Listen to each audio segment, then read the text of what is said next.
విడు మొరటోడు అని వాళ్ళు వీళ్ళు ఎన్నెన్ని అన్న పసి పిల్లవాడు నవాడు.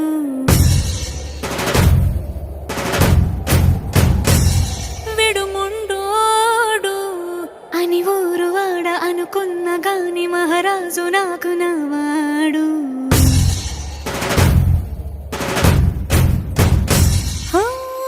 మాట పెడుసైనా మనసులో వెన్న రాయిలా ఉన్నవాడిలోన దేవుడెవరికి తెలుసును.